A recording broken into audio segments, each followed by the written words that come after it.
Hello, it's us, Panic, and I'm Krista. Welcome back to another Playdate update. This one will be pretty quick. It's focused on Playdate development, making and sharing Playdate games, so there won't be any huge announcements. But there's still a tiny bit of good news at the start. Since we last spoke, we were so thrilled to finally open up Playdate pre-orders back in July of last year. The response was incredible. If you pre-ordered a Playdate at any point, we just want to say thank you. Thank you for showing us that Playdate is something you're excited about. Then, late last year, we worked non-stop to overcome a battery-related challenge. But we're happy to report that our factory and suppliers in Malaysia have been super helpful in their work to catch up. And if you haven't ordered a Playdate yet, please don't worry. We're going to make as many as we can, limited only by hard-to-find parts. So the sooner you order, the sooner you'll get yours. Now, I'll turn it over to Panic co-founder, Cabel Sasser. Hey friends, I'm Cabel. Sorry about the mustache. And yes, that pre-order day was well beyond our expectations. And it was honestly so much fun. And we just want to say thanks to everyone who was a part of that day and honestly every day since. Now, I know we can't do this update without answering one big question. When will you get your Playdate? First of all, the group estimate that you got in your latest owner's update email still holds. If anything changes there, we will let you know. And here's some good news. The first batch of Group 1 Playdates are actually shipping today. Now, because units will be shipped in small batches, it's going to take a while to send out all of Group 1, but we'll be reaching out to you soon about your expected delivery date. That means things are rolling. And remember that Playdate Game Season 1 starts just for you when you set up your Playdate. So no matter when you get it, you won't be missing out on anything. Now, I'm personally looking forward to seeing what game developers everywhere make for the Playdate, because that is always mind-blowing for us. So let's talk a little bit about Playdate's SDK, the software development kit.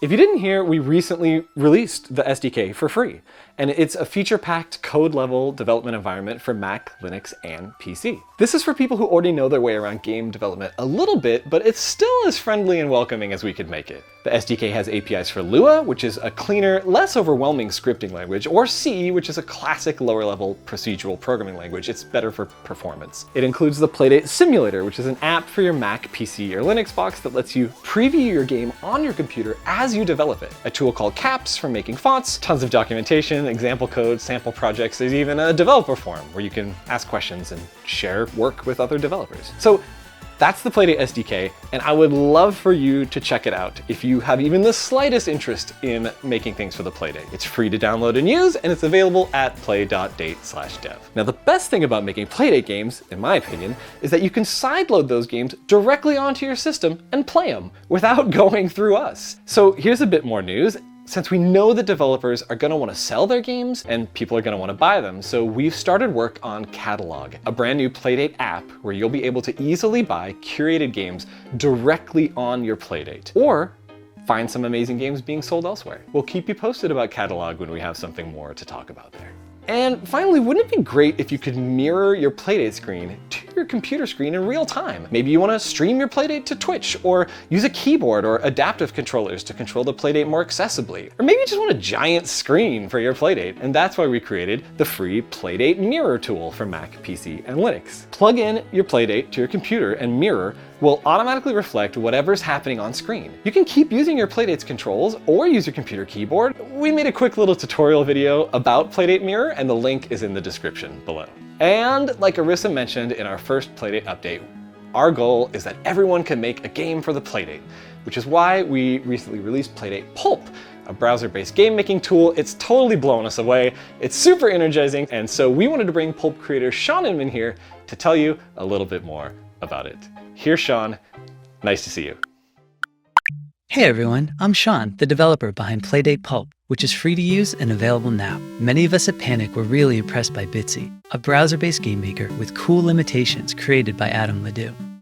Bitsy lets you easily create narrative adventure games without having to write any code. We wanted to create a Playdate tool similar to Bitsy, so you can make Playdate games as easily as Bitsy lets you make non-Playdate games. So I worked with designer Nevin Mergen to create Pulp and tailored it to the Playdate's unique black and white screen. Compared to the Playdate SDK, which is a robust development environment for more experienced programmers, Pulp is a relatively simple tool, and I think that simplicity and Pulp's constraints will make game development that much more accessible to everyone. We've already been really surprised by some of the cool things people have done with Pulp, despite its constraints. You can create tiny animated tiles and arrange them into rooms.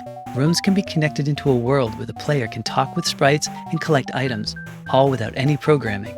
But you also have access to a simple, terse but powerful language called PulpScript that allows you to expand upon Pulp's basic interactions. It even has a fairly full-featured music and sound editor, so you can create a cool little game with a look and sound all its own. And the best part is, you can export your Pulp game to a PDX file and play it on your Playdate. Remember, that PDX file is yours. Share it with your friends who can play it on their Playdate. They can even play it on their computer for free using the Playdate simulator, which is included in the SDK. Post it or sell it to sites like Itch. You own it, and you can make and play Pulp games even if you don't have a Playdate yet. It really is a tool for everyone. So I think people who are brand new to game development or who just have an idea for a cool story to tell are going to have a lot of fun with Pulp. Thanks for checking it out. We're really glad to get this chance to recap our developer tools for you. And as always, we can't wait for you to get your Playdate. And we'll keep working non-stop until you do. Oh, and one last little thing. As people start to get their devices, we're excited to tell you about this bonus companion created for Season 1, the Playdate Podcast. I've had so much fun talking with developers, designers, and the team behind Playdate, and we're really excited to share their stories with you. The first episode, The Story of Playdate, is available now, so I hope you'll give it a listen and subscribe. And even if you don't get your Playdate right away, the podcast will be there waiting for you. Thank you so much for watching this update, and keep an eye on the website as well as @Playdate on Twitter for more news and information soon. Bye for now. Playdate's waving.